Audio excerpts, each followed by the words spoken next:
జరగదని చెప్పిన తర్వాత ఇంకేం డౌట్ స్వామి? నేను స్ట్రైట్ క్వశ్చన్ మిమ్మల్ని అడుగుతున్నా. ప్రైవేటీకరణ జరగదని నేను హామీ ఇచ్చా, నిధులు తీసుకొచ్చాం, క్యాపిటేషన్ చేసాం, ఇంకేం హామీ ఇవ్వాలి నీకు? బాండ్ పేపర్ రాసి వాళ్ళ ఒక నిమిషం, బాండ్ పేపర్ రాసి వాళ్ళ నీకు? అరే అందరు జగన్ లాగా ఉండరు, గుర్తుపెట్టుకో. ఏం స్వామి మీరు కూడా అటు మాడితే? అది కాదు, అడిగేదాన్ని కూడా ఒక అర్థం ఉండాలి. సార్ ఒక్క నిమిషం, మీడియా మిత్రులు కూడా మీరు ఆలోచించండి. ఈ ప్రశ్నకి ఏమైనా అర్థం ఉందా? ఇప్పుడు నేను ప్రైవేటీకరణ జరగనీయనని నేను హామీ ఇచ్చా. 7 నెలల్లో ఎంపీ గారు పోరాటం వల్ల, ఎమ్మెల్యేల పోరాటం వల్ల 1600 కోట్ల రూపాయలు తీసుకొచ్చాం. భారతదేశం వ్యాప్తంగా అన్ని ఉక్కు ఫ్యాక్టరీలు ప్రైవేటీకరణ జరిగే సమయంలో విశాఖ ఉక్కుకే, కేవలం విశాఖ ఉక్కుకే 11,000 కోట్ల రూపాయలు ఎక్విటీ రూపంలో, నాట్ డెట్, ఎక్విటీ రూపంలో కేంద్ర ప్రభుత్వం తీసుకొస్తుంది. రాష్ట్ర ప్రభుత్వం కూడా సుమారుగా 2,000 పైచిలక కోట్ల రూపాయలు ఎక్విటీ రూపంలో తీసుకొస్తుంది. మళ్ళీ ప్రైవేటీకరణ అడుగుతాడు. నాకే అర్థం అవుతుంది. నీకు ఎట్ట సమాధానం చెప్పాలి రప్ప? మీరే చెప్పండి, నాకు అర్థం అవుతుంది. ఒక నిమిషం, నేను చాలా స్పష్టంగా దీని గురించి చెప్పదలుచుకున్నాను. పిల్లలకి ఎలాంటి ఇబ్బంది లేదు ఈరోజు, ఎందుకంటే డైరెక్ట్ యజమాని అకౌంట్లో మేము వేస్తామని హామీ ఇచ్చాం. రైట్, ఆల్రెడీ ఫైనాన్స్ కూడా కేటాయించాం. ఓన్లీ ఇష్యూ ఏంటంటే కేంద్రం నుంచి దళితులకి కేంద్రం నుంచి డబ్బులు వస్తామా, అది లింకింగ్ ప్రాసెస్లో అయిపోతుంది, త్వరలో రిలీజ్ అవుతుంది. సో డైరెక్ట్ అకౌంట్లో వేస్తాం. ఎవరు పిల్లల అకౌంట్, తల్లిదండ్రులకి ఎలాంటి ఇబ్బంది లేదు, వాళ్ళ పిల్లలు చదివించుకోవచ్చు, యజమాని అకౌంట్లో వేస్తాం.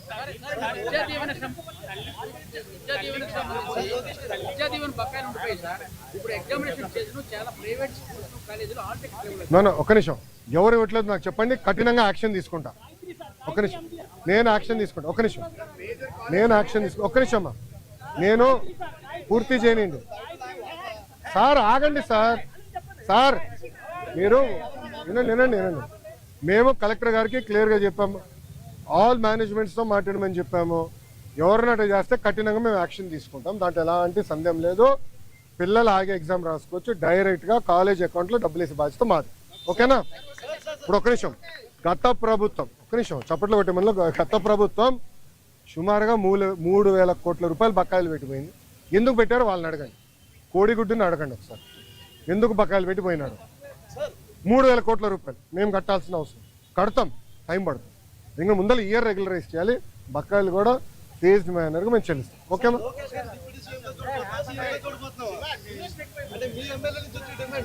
తెలుగుదేశం పార్టీ కార్యకర్తగా చూస్తున్నాను అంతే, నాకు అవసరం లేదు అనా. ఒక్క నిమిషం, చంద్రబాబు నాయుడు గారు నాకు ఏ బాధ్యత ఇచ్చినా అహర్నిశలు నేను కష్టపడతా, పని చేస్తా, పార్టీని బలోపేతం చేస్తా. అంతేగాని పార్టీకి చెడ్డ పేరు మటుకు నేను తీసుకురాను. మీరు చూశారు, పాదయాత్రకి వెళ్ళా, నా వల్ల పార్టీకి ఏనాడు ఒక ఇబ్బంది కలగదు. నేను ఒక క్రమశిక్షణతో పార్టీ నాకు ఇచ్చిన ప్రతి బాధ్యత నేను నెరవేరుస్తాను, కట్టుబడి ఉన్నా. కొత్త కమిటీల్లో నేను కూడా ఒక చర్చ చేస్తున్నా, రేపు పాలిట్ బ్యూరోలో డిస్కస్ చేస్తున్నా. ఒక వ్యక్తి ఒక పదవిలో 3 టర్ముల కన్నా ఎక్కువ ఉండకూడదు నేను వ్యక్తిగతంగా నమ్ముతాను. అది నా వ్యక్తిగత అభిప్రాయం, పార్టీ అభిప్రాయం కాదు, నాయకుల అభిప్రాయం కాదు, నా అభిప్రాయం, లోకేష్గా నా అభిప్రాయం. నేను కూడా ఈసారి నేషనల్ జనరల్ సెక్రటరీగా ఉండకూడదని నేను భావిస్తాను. ఎందుకంటే 3 టర్ములు నేను అక్కడనే ఉంటున్నాను, వేరే వాళ్ళు కూడా అవకాశం రావాలి. గ్రామ పార్టీ నుంచి పార్టీలో మూవ్మెంట్ పాలిట్ బ్యూరో వరకు రావాలనేది నా లక్ష్యం, నా ఆలోచన. రైట్ ఆర్ రాంగ్ అది పెద్దలు నిర్ణయిస్తారు, నా ఆలోచన అది. అందుకే ఈసారి నేను కానీ రాము కానీ, మళ్ళీ రాము అంటే ఏడుస్తారు వైకాపా వాళ్ళు. ఎందుకు ఏడుస్తారు నాకు తెలీదు. రాము ఏమో నన్ను అన్నంటాడు, నేనేమో రాము అంటాను, ఇద్దరే. సో రాము కూడా, మొన్న రాము నేను కూడా మాడుకున్నాం, దావోస్లో కూడా లంచ్ చేస్తుంటే మేము మాడుకున్నాం.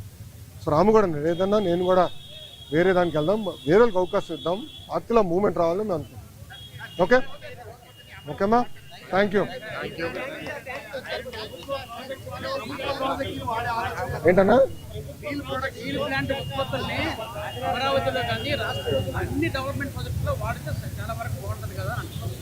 అన్న కరెక్ట్ అన్నా, కానీ దానికి ఏమవుతుందంటే అది లీగలీ బైండింగ్ అవ్వచ్చు, అది ప్రాబ్లం.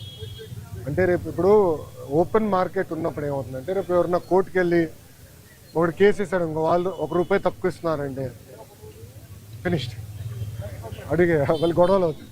ఆ ప్రాబ్లమ్స్ ఉన్నాయి, అది కూడా డిస్కస్ చేసాము. అది టెండర్ ప్రాసెస్ ఫాలో అయిపోతే మనం అందరూ ఇబ్బంది పడతాం.